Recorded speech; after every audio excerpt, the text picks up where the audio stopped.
आज कुछ बातें करते हैं बीमारियों के बारे में, उनके इलाज के बारे में, दवाइयों के बारे में और थोड़ा सा कुछ जिंदगी के बारे में भी।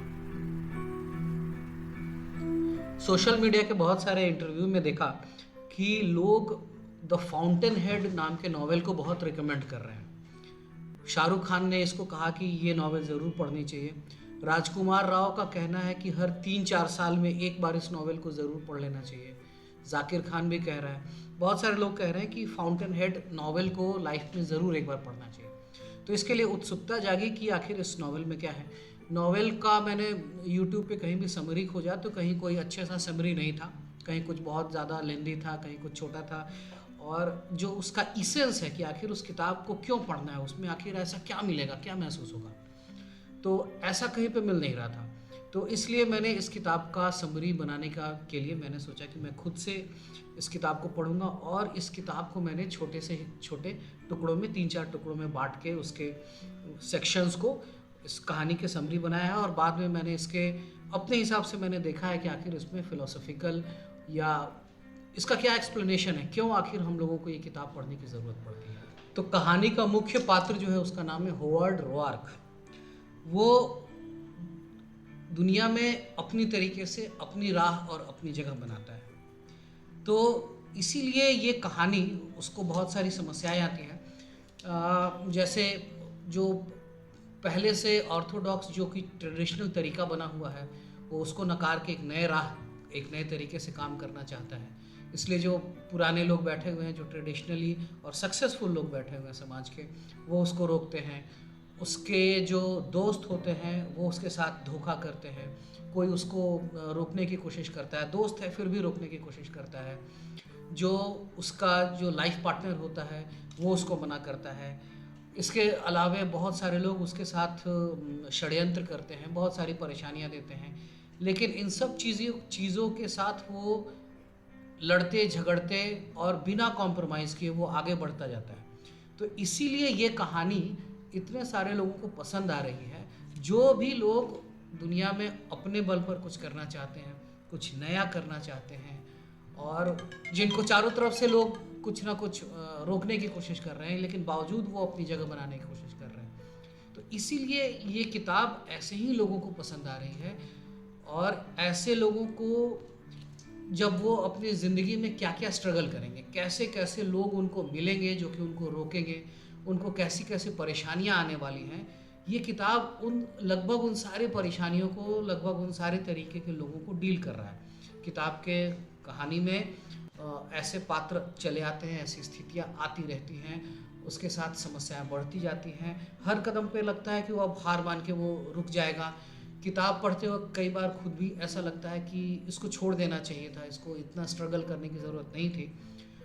कई बार उसके साथ ज़िंदगी में ऐसा आता है कि वो बहुत बेहतर तरीके से अपनी ज़िंदगी खुशहाल तरीके से गुजार सकता था अगर वो ट्रेडिशनल तरीक़ों को फॉलो करता जाता। लेकिन बावजूद उसके उसने अपना सब कुछ त्याग किया है, सिर्फ़ और सिर्फ इसलिए कि वो कुछ अपने तरीके से, कुछ अपनी छाप छोड़ना चाहता था। इसलिए जो भी लोग ऐसे हैं जो कि अपने जीवन में संघर्ष कर रहे हैं कुछ नया करने के लिए, उनको ये चीज़ पसंद आ रही है। और ये अपने जीवन में ऐसा संघर्ष करते वक्त जो जो मनोदशा से आप गुजरने वाले हैं, ये किताब उन सारी मनोदशाओं को उस तरीके से प्रस्तुत करती है। और पढ़ने वाला, जो जो भी व्यक्ति पढ़ने वाला है, उसको लगेगा या कि ये लगभग यही चीज़ें तो हमारे साथ भी हो रही हैं। वो भी उसी मनोदशा के साथ, उसी मनोदशा से गुजरता है। और इसीलिए ये किताब ऐसे लोगों के लिए एक मेंटोर, एक गाइडेंस का काम करती है। और इसलिए ये किताब, बात में होवार्ड रोआर्क जो है वो स्टैंटन इंस्टीट्यूट है जहाँ पे आर्किटेक्चर की पढ़ाई कर रहा है। तो उसको जो भी पढ़ाया जा रहा है कि पुरानी बिल्डिंगें ऐसे बनी थी, आपको ऐसे बनाना है, वो बार बार ये देख रहा है कि जो पुराना और ट्रेडिशनल काम है उसको वही काम दोबारा से करने के लिए सिखाया जा रहा है। वो अपने प्रोफेसर से इस बात के लिए आर्गुमेंट करता है कि मुझे अपना काम करना है, ये तो आप जो सिखा रहे हो ये पुरानी चीज़ें हैं, लोग जो करने वाले हैं वो करके चले गए हैं, मुझे अपना कुछ काम करना है। तो प्रोफेसर्स उसको डांटते हैं, लेकिन वो डायरेक्टली आर्गू करता है कि अगर मेरा जो आर्किटेक्चर है वो अगर मेरी क्रिएटिविटी को रिफ्लेक्ट नहीं करता है, अगर इसका कोई पर्पस ही नहीं है, अगर इसका पर्पस यही है कि ये मेरी क्रिएटिविटी को दिखाए, और अगर इसका कोई पर्पस ही नहीं है तो मेरा आर्किटेक्चर करने का कोई मतलब ही नहीं बनता है। ये आर्गुमेंट बार बार होता है, बहुत समझाने के बाद भी इंस्टीट्यूट में वो इस बात से इनकार करता है और अपने तरीके से अपना कुछ नया करना चाहता है। लेकिन इंस्टीट्यूट अपने एक ट्रेडिशनल तरीके से अलग हटके कुछ पढ़ाना, अलग हटके कुछ करने के लिए राजी नहीं है। और एक वक्त ऐसा आता है कि अब उसको उस इंस्टीट्यूट से निकाल दिया जाता है। तो जो इसका मुख्य किरदार है वो इंस्टीट्यूट में अपनी पढ़ाई पूरी कर सकता था, वो काम सीख सकता था, अपने आप को रोक सकता था, लेकिन उसने इस बात को, मतलब ये बहुत हिम्मत चाहिए कि अगर आप किसी अच्छे इंस्टीट्यूट में गए हो और आपने अपना जो टेक्निकल पढ़ाई है वो बीच में ही छोड़ दिया सिर्फ इसलिए क्योंकि आपको चीज़ें अपने तरीके से करनी है, लोगों का नकल करके उसका कार्बन कॉपी बना के नहीं करना है, जबकि ऐसा करके आप बहुत इज्जत और सम्मान प्राप्त कर सकते हैं। दूसरी तरफ उसका कलीग होता है पीटर कीटिंग। पीटर कीटिंग एक बहुत ही स्मार्ट आदमी है, वो भी बहुत टैलेंटेड है, बहुत अच्छे से काम करता है, लेकिन वो उसके एम्बिशन में कोई ओरिजिनलिटी नहीं रहती है। जो जैसा बताया जाता है वो वैसा करता जाता है, वो काम बहुत अच्छा करता है, उसको बहुत वाहवाही मिलती है, ग्रेड्स मिलते हैं, सक्सेस मिलता जाता है। जब भी जैसा ज़रूरत पड़ता है वो लोगों को मैनिपुलेट करता है। लेकिन एक तरफ रोआर्क है जो कि अपने ओरिजिनलिटी के साथ कुछ भी कॉम्प्रोमाइज़ नहीं कर रहा है, मुझे जैसा काम करना है वैसा ही करना है। तो यहाँ पे एक कॉन्ट्रास्ट पैदा हो रहा है। एक तरफ रोआर्क अपनी ओरिजिनलिटी के साथ अपनी पढ़ाई भी पूरी नहीं कर रहा है, उसको इंस्टीट्यूट से निकाल दिया जा रहा है। दूसरी तरफ पीटर कीटिंग है जो कि सफलता की सीढ़ियाँ चढ़ता जाता है, अवार्ड जीत रहा है, ग्रेड्स मिल रहे हैं, सब कुछ उसके साथ हो रहा है। तो पीटर कीटिंग और रोआर्क दो पैरेलल वर्ल्ड हैं, दो पैरेलल पर्सनालिटी को फर्स्ट पार्ट में एक्सप्लेन किया जा रहा है, जहाँ रोआर्क एक इंडिविजुअलिज्म और क्रिएटिविटी एकदम लिमिटलेस है, वो क्या क्या कर सकता है इसका कोई लिमिट नहीं है। दूसरी तरफ पीटर कीटिंग है जो कि ऐसे तो समाज में उसको सफलता मिल रही है, लेकिन वो कन्फर्मिटी और कॉम्प्रोमाइज़ के बदौलत वो अपनी कोई सोच उसकी नहीं है, वो जैसा चाहिए आपको, आपकी तरफ से कन्फर्मेशन चाहिए, वही मुझे करना है।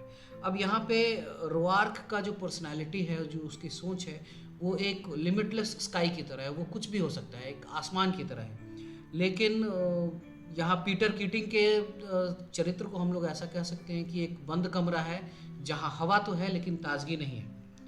लेकिन फिर भी पीटर कीटिंग और रोआर्क के बीच में ये जो द्वंद्व चलता है, इसमें पहले भाग में यही लगता है कि पीटर कीटिंग की तरह आपको समझदारी से पहले अपने चीज़ों के साथ कॉम्प्रोमाइज़ कर लेना चाहिए था और फिर आगे बढ़ना चाहिए था। जब आप सक्सेस मिल जाए तो फिर आप अपना करने की कोशिश करें।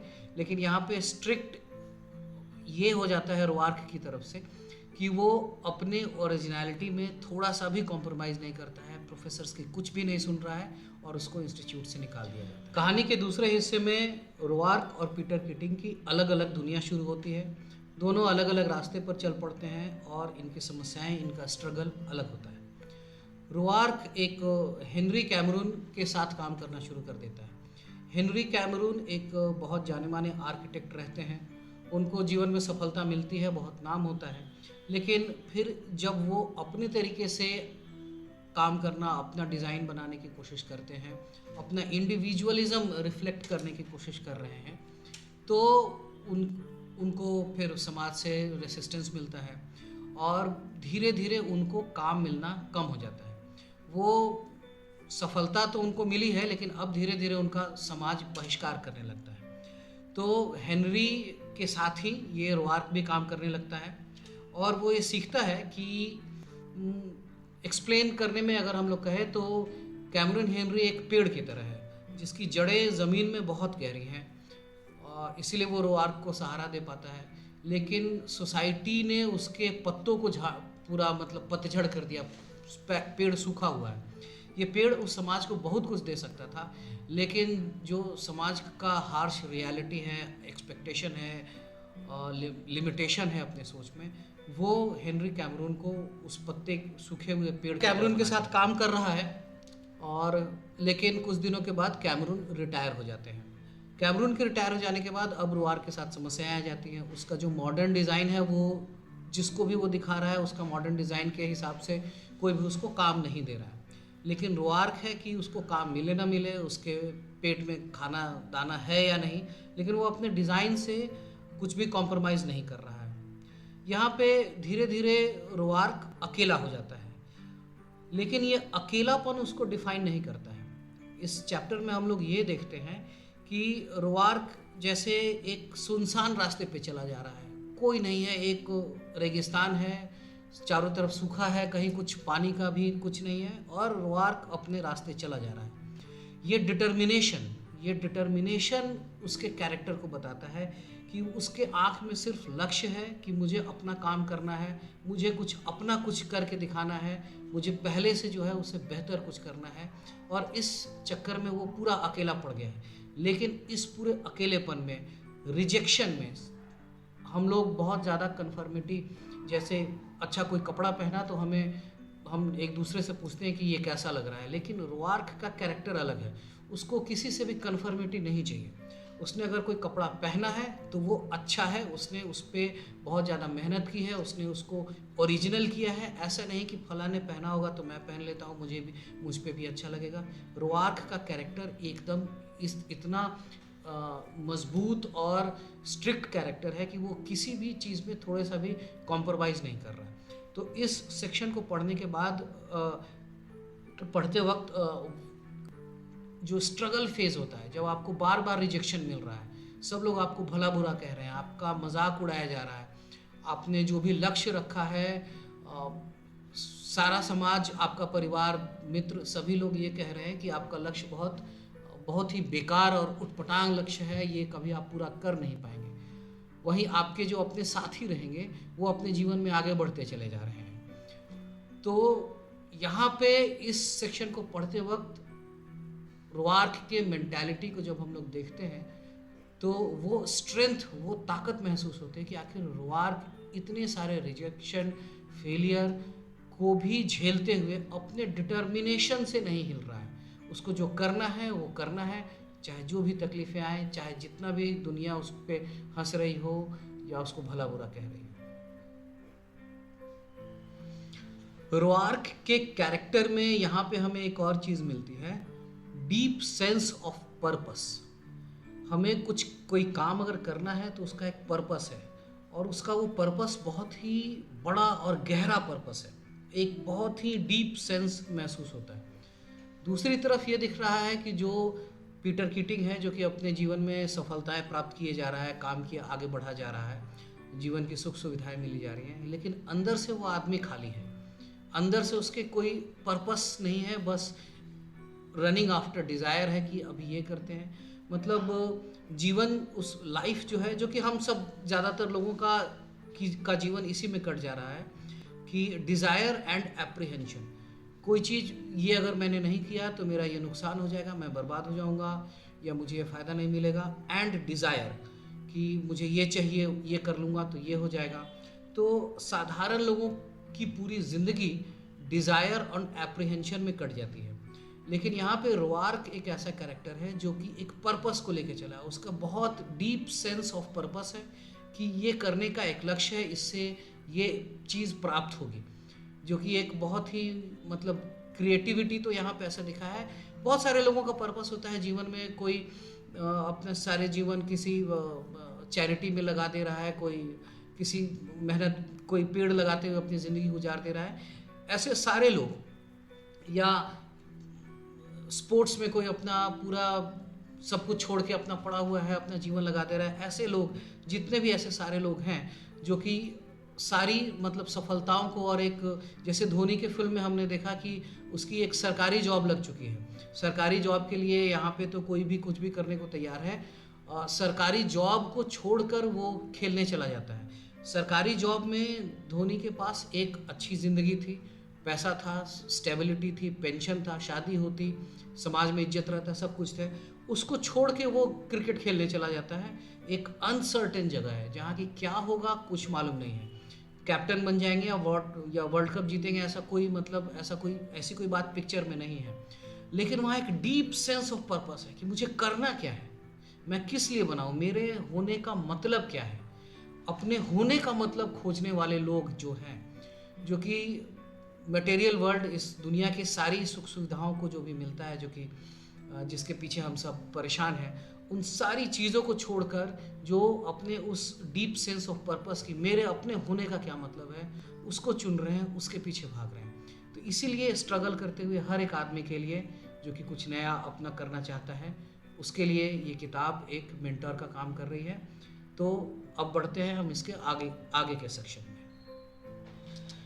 कहानी के अगले हिस्से में एंट्री होती है एक नए कैरेक्टर की, जिसका नाम है एल्सवर्थ टूही। एल्सवर्थ टूही एक आर्किटेक्चरल क्रिटिक है। तो कैसा आर्किटेक्चर बन रहा है, इन सब चीज़ों पे वो क्रिटिक लिखता है, और उसका समाज पे बहुत गहरा असर है।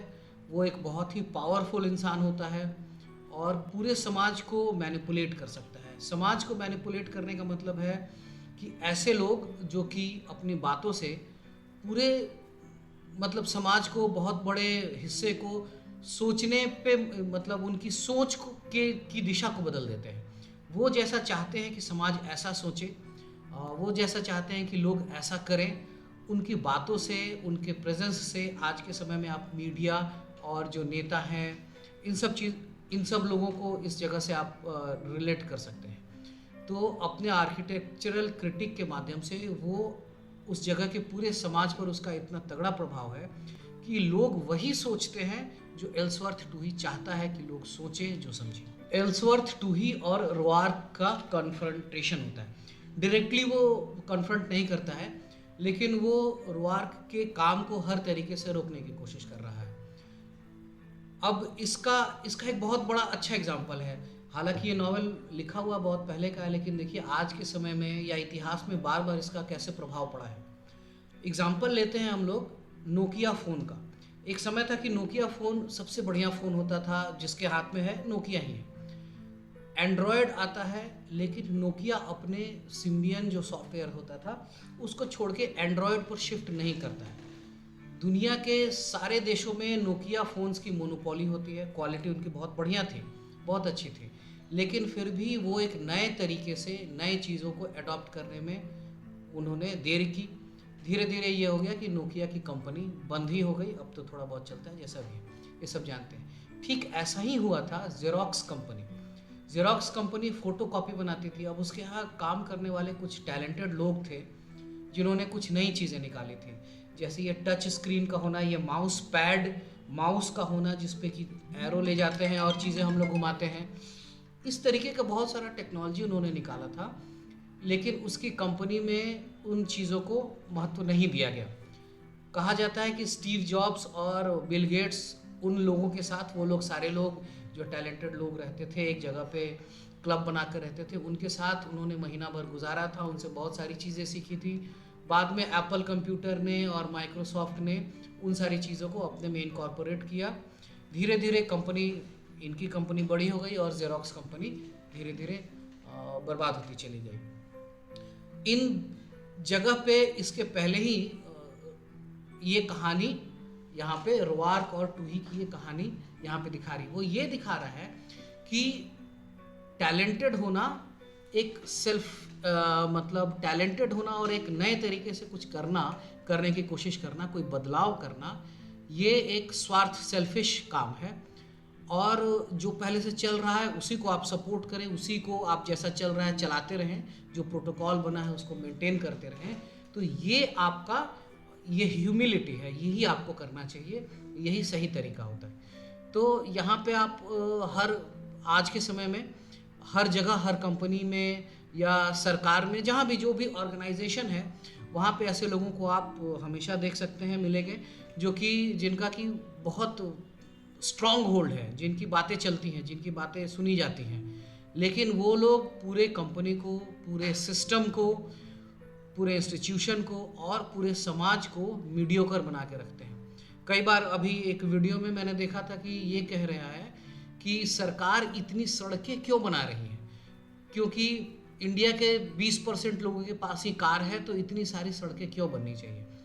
बोलने वाले को इतने पैसे क्यों लग रहे हैं, हजारों करोड़ों का खर्च आ रहा है, बोलने वाले ने बोला उसका समाज में प्रभाव है, उसको बहुत लोग सुनते हैं। एक यूट्यूबर है, नाम लेना कंट्रोवर्सी होगा, एक यूट्यूबर है, उसके सबसे ज़्यादा सब्सक्राइबर लोगों में से हैं, तो उसकी बात बहुत ही मतलब रिसर्च करके बोलता है, सटीक बोलता है ऐसा लगता है, लेकिन इसमें मैनिपुलेशन होता है। वो जैसे बोल रहा है कि बहुत सारी सड़कें बनाने का क्या फ़ायदा, 20% लोगों के पास तो गाड़ियां हैं, तो हज़ारों करोड़ का खर्च है, फिर आपको टोल देना पड़ रहा है। लेकिन वो आपको ये नहीं बता रहा है कि देश का लगभग 70% जो सामान ढोया जा रहा है, इकोनॉमी चल रही है, वो ट्रकों के माध्यम से चल रही है, जो कि उस रास्ते से होके जाते हैं। आपकी पूरी इकोनॉमी, आपके शहर में पेट्रोल जो आ रहा है वो भी ट्रक से आ रहा है, सब्जियां, सामान, फ्रिज जो भी है, जो जहाँ से बन रही हैं आपके यहाँ आ रही हैं, या आपके यहाँ बनती है तो दूसरी जगह जा रही है। तो ये आदमी उस चीज़ को नहीं बता रहा है कि सड़कों का इतना महत्व है। वो आदमी इस बात को नहीं बता रहा है कि जब अमेरिका सेकेंड वर्ल्ड वार के बाद उसको पैसे मिलते हैं, या फर्स्ट वर्ल्ड वार के बाद पैसे मिलते हैं, तो अमेरिका ने अपने पूरे देश में रेलवे और रोड का नेटवर्क बनाया था। चाइना जब ग्रो कर रहा था तो चाइना पूरी तरीके से अपने देश में इंफ्रास्ट्रक्चर बना रहा है। जहाँ पे लोग कम हैं वहाँ भी वो रेलवे स्टेशन बना रहा है और 3 टिकट घर पहले से बना रहा है, जबकि वहाँ 1 टिकट घर पे ही लोग कम हैं। समय के साथ वहाँ पे अर्बनाइजेशन होता है, लोग आते हैं और सारा सिस्टम, इंफ्रास्ट्रक्चर काम करता चला जाता है, और चाइना इसीलिए इतने कम समय में दुनिया में इतना आगे बढ़ जाता है। लेकिन ये मीडियोकर लोग जो होते हैं, जैसा कि जो कि बता रहे हैं कि सड़क नहीं बनानी चाहिए, इसी टाइप के लोग हर जगह पे हैं, हर इंस्टीट्यूशन में हैं, हर समाज में हैं, हर जगह हैं, जो कि मीडियोक्रिटी को, कि आप जैसा चल रहा है वैसा ही चलने दीजिए, उसको ही मेंटेन करना चाहते हैं। किसी भी तरीके के नए बदलाव को, भविष्य को देखना, क्रिएटिविटी करना, इसको नहीं करने देना चाहते हैं, और इनका समाज पे बहुत स्ट्रांग होल्ड होता है। तो इस सेक्शन में हम लोग ये देखते हैं कि रुआर्क को एल्सवर्थ जो है वो हर तरीके से परेशान कर रहा है। डायरेक्ट कॉन्फ्रंटेशन नहीं है, लेकिन उसका हर काम बिगाड़ रहा है, हर तरीके का कष्ट दे रहा है। तो इस सेक्शन को पढ़ते वक्त आपको ये महसूस होगा, और आपके लिए मतलब जो भी स्ट्रगल करता हुआ जो भी आदमी इसको पढ़ेगा, उसको जब उससे ज़्यादा ताकतवर लोग जो अच्छे पोजीशन में बैठे हुए हैं हर तरीके से उसको परेशान कर रहे हैं, उसको काम नहीं करने दे रहे हैं, सैबोटाज किया जा रहा है, उसकी टांग खींची जा रही है, हाथ में आया हुआ काम बिगाड़ छीन लिया जा रहा है, काम बिगड़ जा रहा है, तो ऐसे सारे लोगों की मनोदशा वहाँ पे एकदम मैच होती है। रुआर्क जैसा सोच रहा है, जैसा महसूस कर रहा है, आप भी वैसा अगर ऐसा काम कर रहे हैं तो महसूस करेंगे। और वहाँ पे फिर से रुआर्क का डिटर्मिनेशन दिखता है कि इतने सारे तकलीफ़ों के बावजूद भी वो अपने लकीर से नहीं हिल रहा है, कि मुझे जो करना है, मैंने सोच के रखा है लक्ष्य, मुझे वो पाना है, चाहे इतने सारे लोग मुझे गलत कहें, इतने सारे इन्फ्लुएंशियल लोग मुझे परेशान करने के लिए सामने खड़े। बातें तो बहुत सारी करनी है, कुछ जिंदगी को समझने के लिए, कुछ बीमारियों के बारे में जानने के लिए, कुछ उनके इलाज को जानने के लिए। लेकिन इतनी सारी बातें हों, इसके लिए हमारे साथ जुड़ो तो सही। हमारे YouTube चैनल यस डॉक्टर और फेसबुक पेज यस डॉक्टर के साथ।